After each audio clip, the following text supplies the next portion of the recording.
Landing the Apollo spacecraft on the moon was one thing, but successfully achieving the second part of President Kennedy's promise, bringing the astronauts home safely, was something else entirely.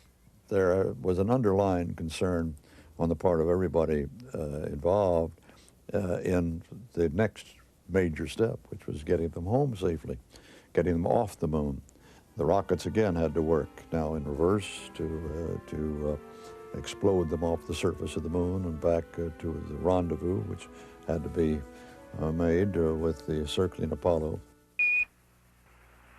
9, 8, 7, 6, 5, work stage, engine arm ascent, proceed.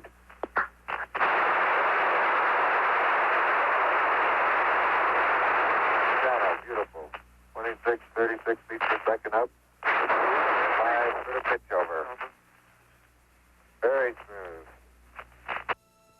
It is now 12:55 p.m. Houston time.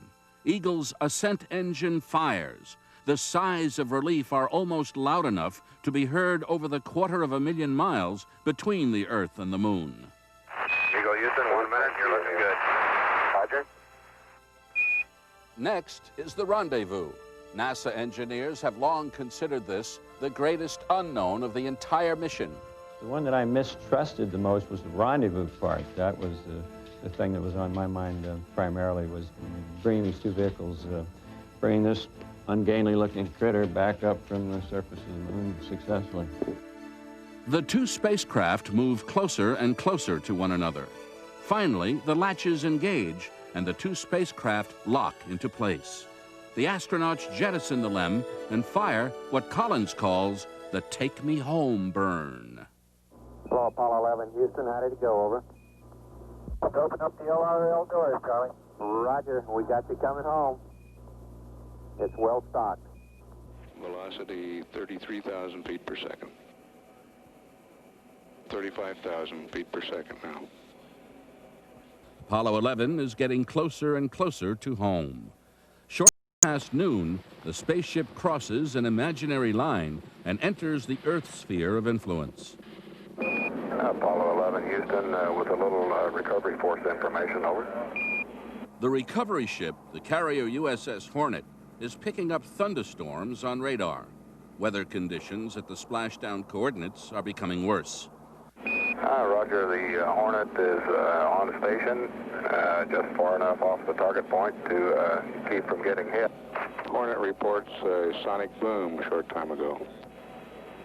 Apollo 11 streaks over the Solomon Islands. G-forces reach 6.3, and the drogue chute deploys. Apollo 11, this is Hornet, over. Apollo 11, reach the last clear. The space capsule is at 1,500 feet, 1,000 feet, 500. Splashdown. A tiny vessel home from the moon. They have done the impossible.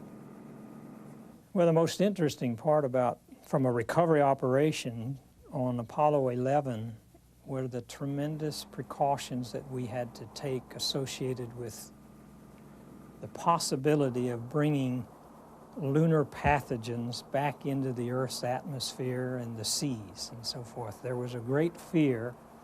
Well, it was an unknown. It was an unknown of what was the possibility of bringing something back that would be greatly harmful to the Earth. You're told you have to conduct a quarantine.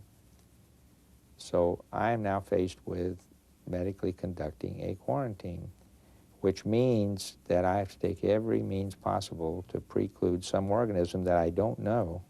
I don't know what this organism is. Nobody knows what the organism is. So what measures do I use to contain that organism? That was a very bad spot to be in. Armstrong, Aldrin, and Collins are placed in a quarantine facility, not unlike a small mobile trailer. The astronauts and the lunar materials are to be isolated for 21 days, while exhaustive medical and scientific tests are conducted. We found no bad effect on animal, plant, or human from the lunar material. The only effect we saw was that it made some of the plants grow better. You could grow lettuce about twice as fast and some of the things like that, but other than that, we saw no effect. Shortly after we took a shower, and relaxed inside on the aircraft carrier. We were asked if we wanted to look at some of the television tapes that were taken while our flight was in progress and while we were landing. And as I saw this, the thought popped into my mind, and I said to Neil, "Neil, look, we missed the whole thing."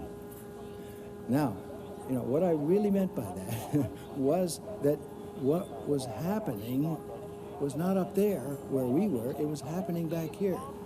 And I'm reflecting a little bit with hindsight, but the significance of Apollo is what happened in the hearts and minds of people all over the earth.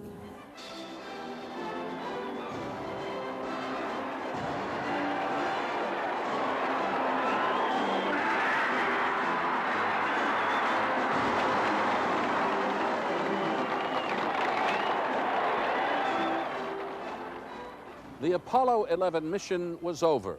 The promise President Kennedy made to the world had been fulfilled. The torch was ready now to be passed, for this was only the beginning of our exploration into the unknown world of space.